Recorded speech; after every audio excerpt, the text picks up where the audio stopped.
রাজ্যে অঙ্গনওয়াড়ি সহায়িকা পদে কিন্তু নতুন একটি রিক্রুটমেন্ট ছেড়েছে। পশ্চিমবঙ্গ সরকার শিশু বিকাশ প্রকল্প অধিকরণে বংশীহারি সুসংগত শিশু বিকাশ সেবা প্রকল্প বুনিয়াদপুর দক্ষিণ দিনাজপুর। তো শুরু হয়েছে 15/1/2024 থেকে। তো এত দ্বারা জানানো যাচ্ছে যে বংশীহারি সুসংগত শিশু বিকাশ সেবা প্রকল্পে অঙ্গনওয়াড়ি সহায়িকা পদে নিযুক্তির জন্য কেবলমাত্র বংশীহারি সুসংগত শিশু বিকাশ সেবা প্রকল্প এলাকায় অর্থাৎ বংশীহারি পঞ্চায়েত সমিতির অন্তর্ভুক্ত নিম্নলিখিত গ্রাম পঞ্চায়েতের স্থায়ী বাসিন্দা কেবলমাত্র মহিলা। তো শুধু কেবলমাত্র মহিলা হবে, কেবলমাত্র ওই জায়গার হলে তবে কিন্তু এই ফর্ম ফিল-আপটি হবে। তো অঙ্গনওয়াড়ি সহায়িকা চালুর সম্মানিত ভাতা হচ্ছে 2500 টাকা, আর অতিরিক্ত ভাতা হচ্ছে 4500 টাকা। তো সেটা কিন্তু তোমরা বেতনের মতো করে পাবে। এবার গ্রাম পঞ্চায়েত 3টা এলাকা আছে, দেখো ব্রজবল্লভপুর, এলাহাবাদ আর গাঙ্গুরিয়া। তো মোট পদ হচ্ছে 5টা, সেখানে জেনারেল আছে একটা, জেনারেল এক্সামটি ক্যাটাগরি নেই।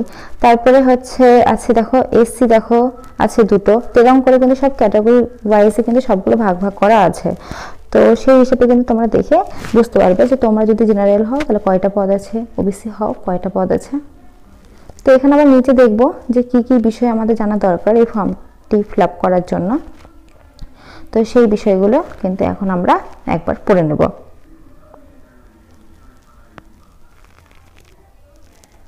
তো আবশ্যিক শর্তাবলী, তো ফার্স্টেই এখানে লেখা আছে যে আবেদন করার জন্য কিন্তু তোমাদেরকে মাধ্যমিক অর্থাৎ উচ্চ মাধ্যমিক দুটার মধ্যে কিন্তু যে কোনো একটা কিন্তু আমাদের পাস থাকতে হবে।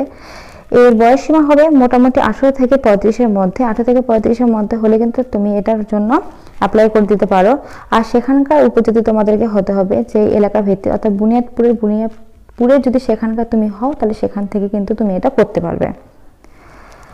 তো এখানে যে পরীক্ষার বিষয়গুলো আছে, পরীক্ষা দেখো নিচে আমি সবগুলো দিয়ে দিয়েছি কিভাবে পরীক্ষা হবে। টোটাল 100-র মধ্যে পরীক্ষা হবে। সেখানে তোমাদের আছে বাংলা ভাষা, পাটিগণিত, পুষ্টি, জনস্বাস্থ্য, এই সমস্ত কিছু কিন্তু তোমাদের আসছে পরীক্ষা হবে।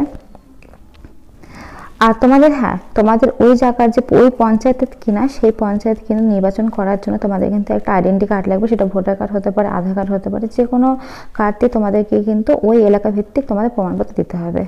আচ্ছা, এই ফর্ম ফিল-আপটি করতে হবে অনলাইন ওয়েবসাইটের মাধ্যমে। 17/1/2024 থেকে শুরু হয়েছে 10/2/2024 পর্যন্ত। আর এখানে আবেদনকারীর স্বাক্ষর লাগবে, তারপরে পাসপোর্ট সাইজের ছবি লাগবে, অ্যাডমিট কার্ড বা জন্ম সার্টিফিকেট লাগবে তোমাদের। জাতিগত যদি প্রমাণ থাকে, তোমরা ST/SC হলে সেটা দিতে পারো। সর্বোচ্চ শিক্ষা গ্র্যাজুয়েশন যদি থাকে তাহলে দিতে পারো। সর্বোচ্চ শিক্ষাগত যোগ্যতা, স্থায়ী বাসিন্দা কিনা আধার কার্ড বা ভোটার কার্ড দিতে হবে। তো এসব কিন্তু দিতে হবে। তোমাদের দেখো পরীক্ষার বিষয়গুলো কিন্তু আমি আরেকবার দেখিয়ে দিচ্ছি যে পরীক্ষায় কি কি বিষয়গুলো আছে, এইসব বিষয়গুলো। আর একটা তোমরা যারা যে হ্যান্ডিক্যাপ আছে তাদের জন্য কিন্তু বয়সের ছাড়টা আছে, এটা আমি বলতে আগে ভুলে গেছিলাম। এই বয়সের ছাড়টার আছে যারা হ্যান্ডিক্যাপ। আর এবারে যেটা আমি বললাম 35 পর্যন্ত সেটা কিন্তু নর্মাল।